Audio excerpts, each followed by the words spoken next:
और कहाँ। प्यारे बच्चों, सबसे पहले आपको अतीत शब्द का मतलब पता होना चाहिए। इसके बारे में आपने कक्षा 6ठी और 7वीं में ज़रूर पढ़ा होगा। अतीत शब्द का मतलब है कोई ऐसी घटना जो आपके साथ शायद कल, 1 साल पहले या 10 साल पहले घटित हुई हो, उसे अतीत कहते हैं। चलो बच्चों, अब हम अपने पाठ को शुरू करते हैं, जिसमें हम पढ़ेंगे पुस्तक में दिए गए शीर्षक के बारे में और उसके अंदर अनुच्छेद के बारे में। पाठ में दिए गए चित्रों, गतिविधि और स्त्रोत्रों को विस्तार पूर्वक पढ़ेंगे। हमारा पहला शीर्षक है तारीखें कितनी महत्वपूर्ण होती हैं। बच्चों, इस अध्याय का उद्देश्य ये है कि जो आपने इतिहास के लिए धारणा बना रखी है कि इतिहास वो नहीं है जो हम तारीखों में समझते हैं, जैसे किस दिन राजा पैदा हुआ, किस दिन वो मरा। हम ये समझने की कोशिश करते हैं कि शहर, गांव कैसे बने, किन किन राजाओं ने अपने साम्राज्य को आगे बढ़ाया और किन किन कारणों के कारण कई राजा अपना साम्राज्य नहीं बढ़ा पाए और इनके बढ़ने से हमारी जीवन शैली में क्या क्या अंतर आए। इस तरीके से देश और विदेश में विभिन्न घटनाएं हुई जिन्होंने हमारे सामाजिक परिवर्तन में महत्वपूर्ण भूमिका निभाई। बच्चों, आप अपने अपने घरों में चाय या कॉफी तो पीते ही होंगे और रेलगाड़ी में सफर करते होंगे। खिड़की से बाहर झांकते समय आपके मन में ये सवाल उठ सकता है कि चाय और रेलगाड़ी का चलन कब हुआ? तो बच्चों, इनका चलन अंग्रेजों के समय में हुआ था। अब हम बात करेंगे पाठ में दिए गए पहले चित्र के बारे में। यहाँ ये बताया गया है कि जब रॉबर्ट क्लाइव भारत में आए थे तो इनको ये लगा कि पूरे भारत का मानचित्र तैयार करना बहुत जरूरी है, तो उन्होंने ये काम रेनेल को दिया कि नक्शा बनाना जरूरी है। उसी के हिसाब से हम अलग अलग जगह पर आक्रमण और शासन करेंगे। इस चित्र में दिखाया है कि 1782 में भारत के लोग अपने प्राचीन पवित्र ग्रंथ और शास्त्र ब्रिटिश सत्ता की प्रतीक ब्रिटानिया को सौंप रहे हैं, मानो वे उसे भारतीय संस्कृति की रक्षा के लिए दे रहे हैं। अब आगे बढ़ते हैं। अब हम बात करेंगे उन चीजों के बारे में जो लंबे समय में घटती हैं। जैसे मैंने आपसे पहले ही कहा था कि कई घटनाओं के लिए कोई तारीख तय करना वाकई गलत होता है, जो एक समय तक चलती रहती हैं। भारत में लोगों ने एक दिन सुबह सवेरे चाय पीना शुरू नहीं कर दिया था। इसका स्वाद धीरे धीरे उनकी जुबान पर चढ़ा था। इसी तरह हम अब दूसरा उदाहरण लेते हैं। अब हम बात करेंगे ब्रिटिश शासन, राष्ट्रीय आंदोलन, अर्थव्यवस्था या समाज में आए बदलाव के बारे में। तो बच्चों, इससे हमें ज्ञात होता है कि ये सारी घटनाओं के लिए कोई स्पष्ट तिथि नहीं हो सकती। ये सारी चीजें एक लंबे समय के लिए घटती हैं। ऐसे में हम सिर्फ एक अवधि की ही बात कर सकते हैं। बच्चों, इससे पहले हमने बात करी तारीखों को अवधि में बात करने की। अब हमारे पास ऐसी भी घटनाएं हैं जिनको हम तारीख के हिसाब से बता सकते हैं।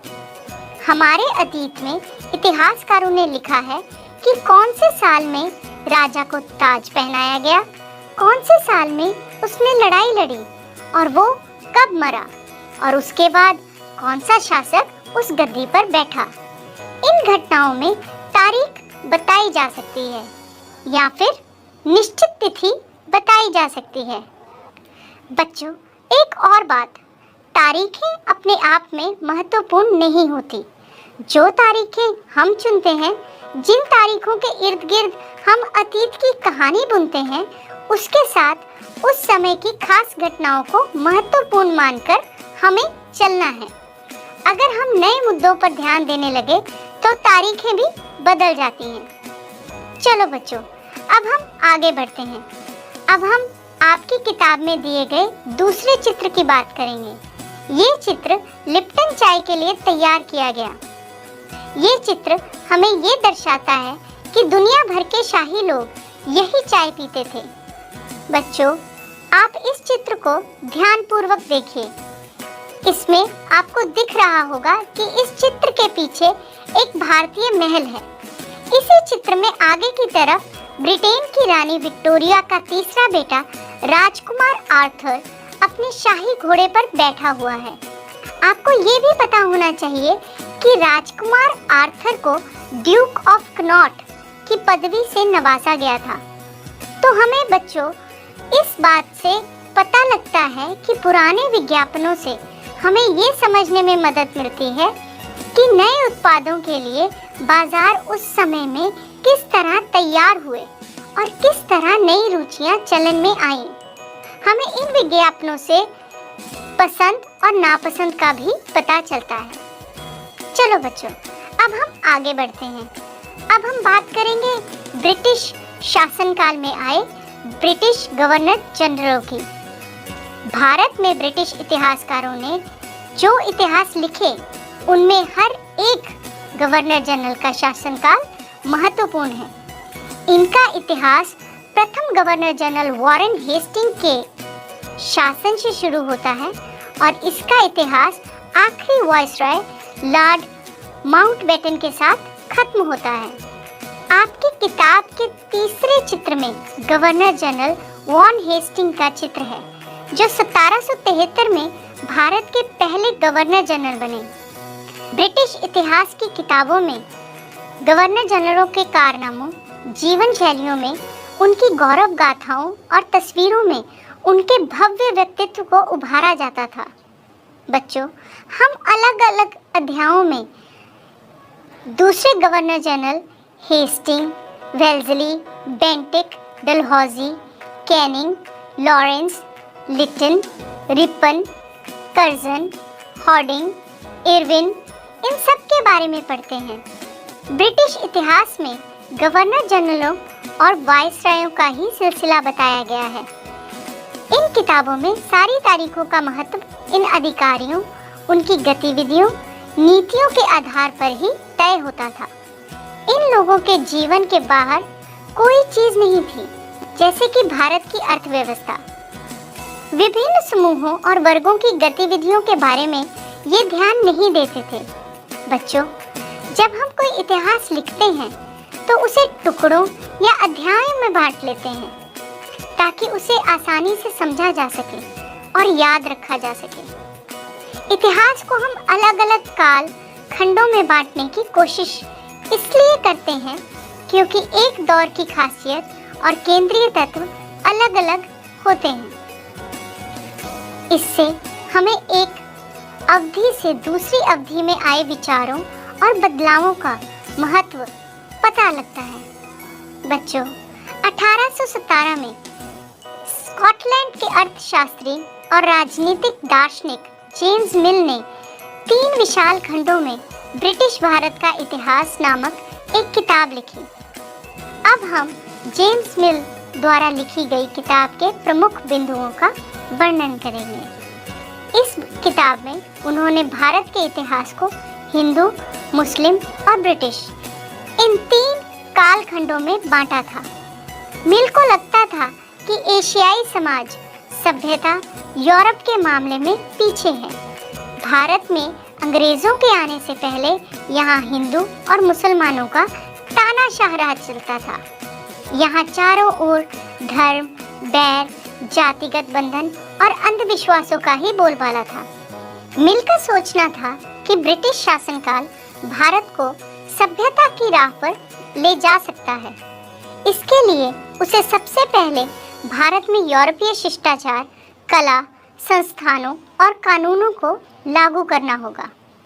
मिल का मानना या फिर उसे ये सुझाव देना कि अंग्रेजों को भारत भूभाग के पूरे हिस्से पर कब्जा करना चाहिए ताकि भारतीय जनता को ज्ञान और सुखी जीवन दिया जा सके। उनका ये कहना था कि अंग्रेजों के बिना भारत प्रगति नहीं कर सकता।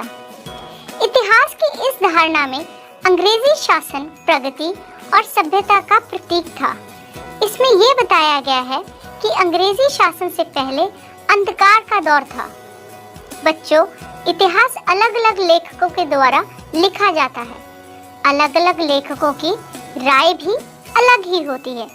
जैसे हम ब्रिटिश काल की बात करें तो उस काल में उन लोगों के जीवन शैली, समूहों और वर्गों को ध्यान में नहीं रखा, तो कई लोग इस ब्रिटिश इतिहास से नाखुश भी थे। इतिहासकार भारतीय इतिहास को आमतौर पर 3 भागों में बांटते हैं: प्राचीन, मध्यकालीन और आधुनिक काल। इन खंडों में बांटने की समझ हमें पश्चिम से ही आई है। पश्चिम में आधुनिक काल को विकास का युग माना जाता है, जिसमें विज्ञान, तर्क, लोकतंत्र, मुक्ति और समानता जैसी आधुनिकता की ताकत थी। मध्यकालीन समाज वे समाज थे जहां आधुनिक काल की ये विशेषताएं नहीं थी। तो बच्चों, हम ब्रिटिश शासन को आधुनिकता का काल नहीं कह सकते, क्योंकि इनके समय में लोगों के पास समानता, स्वतंत्रता या मुक्ति नहीं थी और ना ही आर्थिक विकास और प्रगति का दौर था। इसलिए बहुत सारे इतिहासकार ब्रिटिश शासन के समय को औपनिवेशिक युग समझते हैं। तो अब हम ये पढ़ेंगे कि उपनिवेश होता क्या है। बच्चों, इस किताब में आप पढ़ेंगे कैसे नवाबों और राजाओं को दबाकर अंग्रेजों ने भारत के भूभाग पर अपना शासन स्थापित किया। सबसे पहले उन्होंने अर्थव्यवस्था व समाज पर नियंत्रण स्थापित किया। अपने शाही खर्चों के लिए राजस्व वसूल किया। उन्होंने अपनी जरूरत की चीजों को सस्ते में खरीदा। निर्यात के लिए महत्वपूर्ण फसलों की खेती करवाई। तो बच्चों, जब एक देश पर दूसरे देश के दबदबे से इस तरह के राजनीतिक, आर्थिक, सामाजिक और सांस्कृतिक बदलाव आते हैं तो इस प्रक्रिया को औपनिवेशीकरण कहा जाता है। अब हम बात करेंगे कि हम इस इतिहास को कैसे जानते हैं और भारतीय इतिहास के पिछले 250 साल का इतिहास लिखने के लिए इतिहासकार कौन-कौन से स्रोतों का इस्तेमाल करते हैं। अंग्रेजी शासन द्वारा तैयार किए गए सरकारी रिकॉर्ड। अंग्रेजों का मानना था कि चीज़ों का लिखना बहुत महत्वपूर्ण होता है। सारे रिकॉर्डों में हर निर्देश, हर योजना, नीतिगत फैसले, सहमति, जांच के बारे में लिखा जाता था।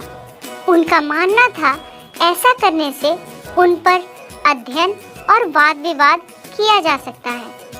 इस समझदारी के चलते ज्ञापन, टिप्पणी और प्रतिवेदन पर आधारित शासन की संस्कृति पैदा हुई। बच्चों, प्रतिवेदन का अर्थ होता है किसी घटना की सूचना देना। अंग्रेजों ने महत्वपूर्ण दस्तावेजों को बचाकर रखने के लिए अभिलेखागार और संग्रहालय जैसे संस्थान भी बनवाए।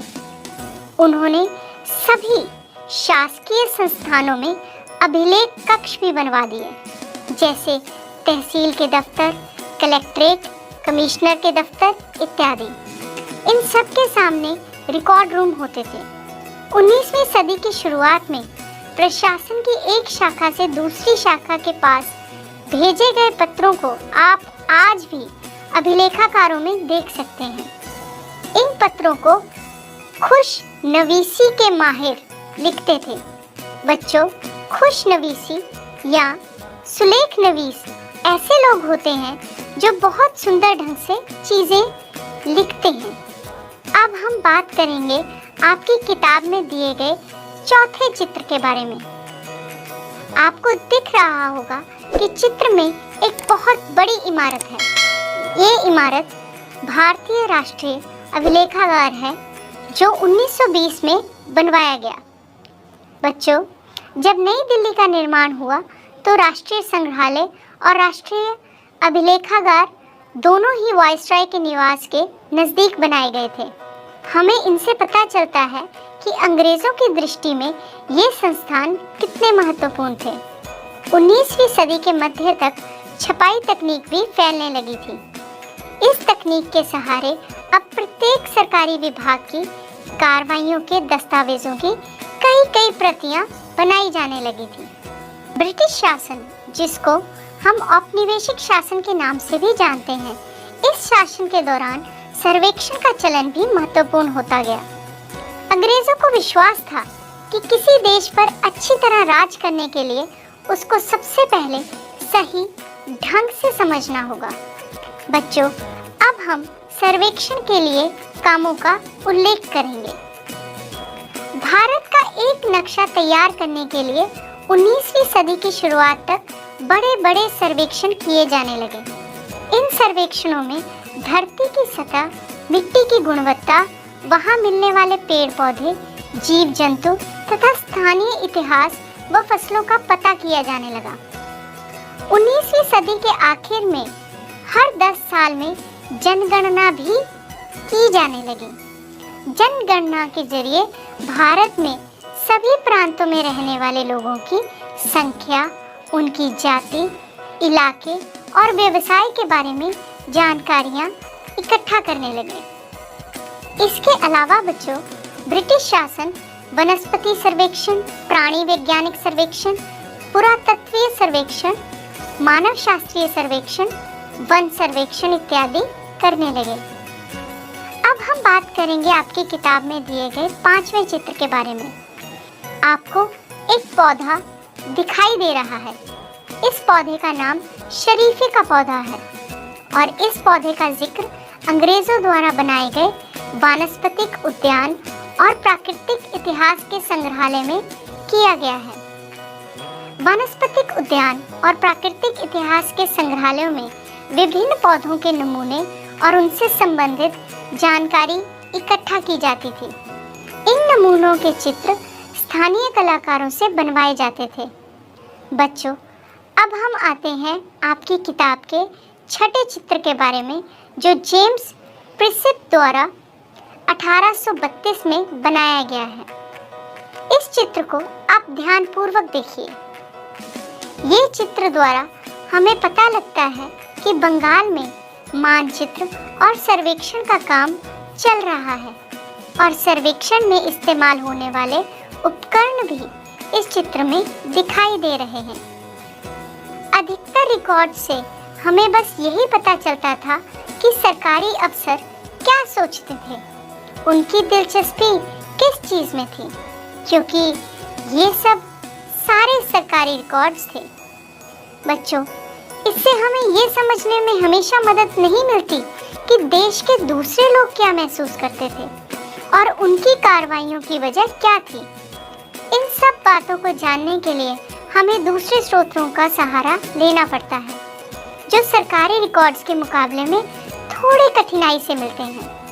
इन स्रोतों को हम लोगों की डायरियों, तीर्थ यात्राओं और यात्री के संस्मरण, महत्वपूर्ण लोगों की आत्मकथाओं, स्थानीय बाजार में बिकने वाली लोकप्रिय पुस्तकों से मिलते थे।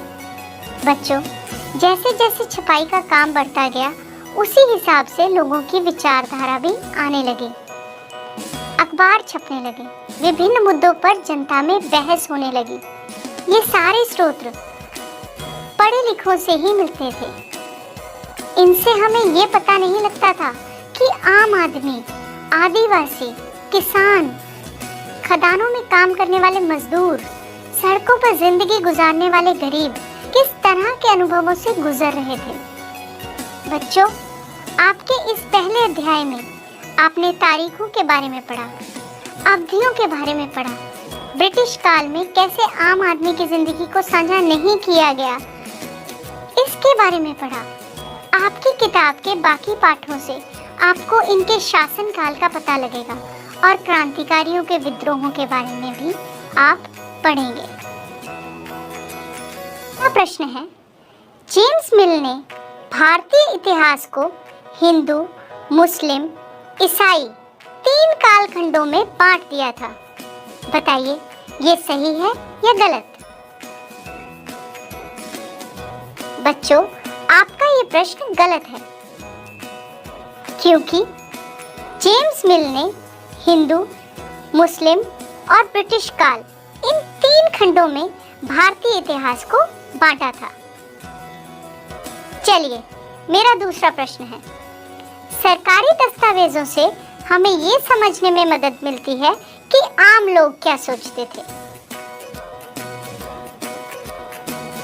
बिल्कुल सही, ये भी गलत है, क्योंकि सरकारी रिकॉर्ड से हमें बस उनके ठाट बाट क्या थे और सरकारी शासक क्या सोचते थे इसके बारे में पता चलता है।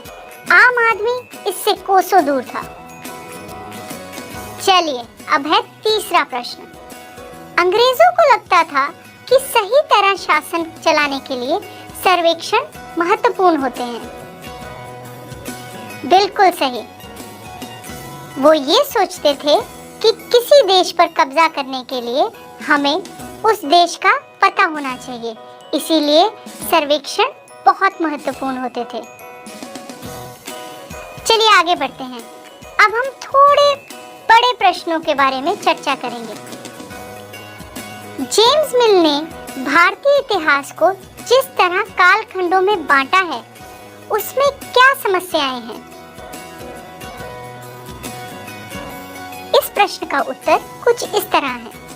बच्चों, उसने भारतीय इतिहास को 3 खंडों में बांटा, हिंदू, मुस्लिम तथा ब्रिटिश काल। उसमें समस्या ये थी कि किसी काल को उस समय के शासकों के धर्म के हिसाब से तय करने की बिल्कुल भी जरूरत नहीं थी, क्योंकि प्राचीन भारत में सारे शासकों का धर्म एक समान नहीं था। तो बच्चों, ये विचारधारा गलत है कि किसी दौर को हिंदू या मुस्लिम का दौर कहा जाए। बच्चों, इसमें समस्याएं तो बहुत हैं, परंतु हम महत्वपूर्ण समस्या की बात करें, जैसे कि ब्रिटिश काल में उनकी तानाशाही, लोगों पर अत्याचार, उनके ठाट बाट और अपनी ही वाहवाह के चर्चे थे। इसमें ये नहीं दर्शाया गया कि हमारी सामाजिक संस्कृति कैसे आगे बढ़ी। चलिए अब दूसरे प्रश्न के बारे में बात करते हैं। अंग्रेजों ने सरकारी दस्तावेजों को किस तरह सुरक्षित रखा? अंग्रेजों का मानना था कि लिखना बहुत महत्वपूर्ण है, तो उन्होंने अपने सारे सरकारी कामकाज को लिखना शुरू कर दिया। इन पत्रों के लिए उन्होंने राष्ट्रीय संग्रहालय और अभिलेखागार बनवाए, ताकि उनमें वो पत्र सुरक्षित रहें। बच्चों, अब हम एक सूची बनाएंगे जिसमें हमें ये पता लगेगा कि आज़ादी मिलने के बाद एक दुर्गम आदिवासी इलाके की खेती में क्या बदलाव आए। रहन सहन और रोजी रोटी, नई नई फसलों का आवरण, टैक्स बंद हो गया फसलों की बिक्री पर। फसलों को बेचने के लिए अब लोगों को मीलों तक पैदल नहीं जाना पड़ता था, वो अब वाहनों का प्रयोग करते थे। चलिए अब कुछ शब्दों के अर्थ जानते हैं। हमने इस अध्याय में कुछ शब्दों के बारे में पढ़ा जो शायद हमारे लिए नए होंगे, जैसे कि अर्थव्यवस्था। अर्थव्यवस्था का मतलब है किसी राष्ट्र का उत्पादन और उपभोग किस प्रकार से होता है, यह राष्ट्र की राष्ट्रीय आय पर निर्भर होता है। अर्थशास्त्र को हम 2 भागों में बांटते हैं, मुद्रा तथा सिद्धांत। अर्थव्यवस्था एक प्रणाली है जहां मनुष्य की समस्त आर्थिक क्रियाओं या गतिविधियों को संपन्न किया जाता है। वानस्पतिक सर्वेक्षण, पौधों या फसलों का सर्वेक्षण। प्राणी वैज्ञानिक सर्वेक्षण, जीव जंतुओं के ऊपर वैज्ञानिक सर्वेक्षण, इसी को प्राणी वैज्ञानिक सर्वेक्षण कहते हैं। पुरातत्वीय सर्वेक्षण, जब हम पुरानी किताबों और चीजों के बारे में सर्वेक्षण करते हैं, उसको पुरातत्वीय सर्वेक्षण कहते हैं। मानव शास्त्रीय सर्वेक्षण, लोगों की समझ, उनका काल में जीवन, सामाजिक जीवन और सांस्कृतिक जीवन के बारे में जब सर्वेक्षण होता है, उसको हम मानव शास्त्रीय सर्वेक्षण कहते हैं।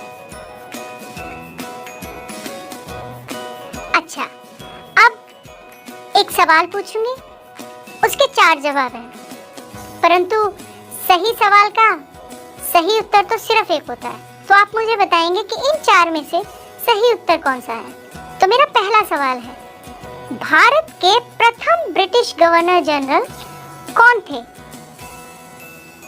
और आपके ऑप्शन है Lord Mountbatten, Warren Hasting, Dalhousie या लिटिल।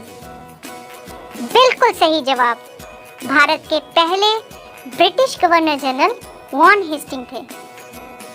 चलिए, वॉन हेस्टिंग के बारे में इतना जानते हैं तो मेरे अगले सवाल का जवाब भी आपको आता होगा। वॉन हेस्टिंग भारत के गवर्नर जनरल कब बने? 1757, 1771, 1791 या 1773? याद कीजिए। बिल्कुल सही, वॉन हेस्टिंग भारत के गवर्नर जनरल 1773 में बने। अच्छा, अब मुझे ये बताइए कि जेम्स मिल ने कौन सी किताब लिखी थी? History of British India, history of Asia, history of Hindu and Muslim, history of अर्थशास्त्र? बिल्कुल सही, उन्होंने लिखी थी history of British India. James मिल ने अपनी किताब में भारत को 3 खंडों में बांटा था। वो 3 खंड कौन से थे? पहला ऑप्शन यूरोप, एशिया और ब्रिटेन। दूसरा ऑप्शन हिंदू, मुस्लिम और ईसाई। तीसरा ऑप्शन हिंदू, मुस्लिम और ब्रिटिश। चौथा ऑप्शन हिंदू, ब्रिटिश और यूरोप। बिल्कुल सही, हिंदू, मुस्लिम और ब्रिटिश। चलिए, अब 5वां सवाल। बहुत अच्छा चल रहे हैं आप। जेम्स मिल कौन से देश का अर्थशास्त्री और राजनीतिक दार्शनिक था? सवाल दोबारा सुन लीजिए। जेम्स मिल कौन से देश का अर्थशास्त्री और राजनीतिक दार्शनिक था? यूरोप, एशिया, स्कॉटलैंड या अमेरिका? बिल्कुल सही, जेम्स मिल स्कॉटलैंड का अर्थशास्त्री और राजनीतिक दार्शनिक था। अगला सवाल, अंग्रेजों ने महत्वपूर्ण दस्तावेजों को बचाकर रखने के लिए कौन से संस्थान बनाए थे? दफ्तर, प्रांतीय सचिवालय, किले, अभिलेखागार और संग्रहालय? बिल्कुल सही, अंग्रेजों ने अभिलेखागार और संग्रहालय महत्वपूर्ण दस्तावेजों को बचाकर रखने के लिए बनाए थे। भारतीय राष्ट्रीय अभिलेखागार कौन से दशक में बनाया गया? 1920, 1931, 1902 या 1891? बिल्कुल सही, भारतीय राष्ट्रीय अभिलेखागार 1920 में बनाया गया। भारत में ब्रिटिश सरकार का आखिरी वायसराय कौन था? सवाल दोबारा से सुनिए। भारत में ब्रिटिश सरकार का आखिरी वायसराय कौन था? डलहौजी, लॉर्ड माउंटबेटन, कैनिंग या इरविन? बिल्कुल सही जवाब, भारत में ब्रिटिश सरकार का आखिरी वायसराय लॉर्ड माउंटबेटन था। अगला सवाल, रॉबर्ट क्लाइव ने किसको भारत के नक्शे तैयार करने का काम सौंपा था? इरविन, ब्रिटानिया, कैनिंग या जेम्स रेनल? बिल्कुल सही, जेम्स रेनल को ये काम सौंपा गया था। चलिए, अब आज का आखिरी सवाल, ड्यूक ऑफ कनॉट की पदवी, ड्यूक ऑफ कनॉट की पदवी किसे दी गई थी? रॉबर्ट क्लाइव को, आर्थर को, जेम्स रेनल को या इरविन को? बिल्कुल सही जवाब, आर्थर को ड्यूक ऑफ कनॉट की पदवी दी गई थी।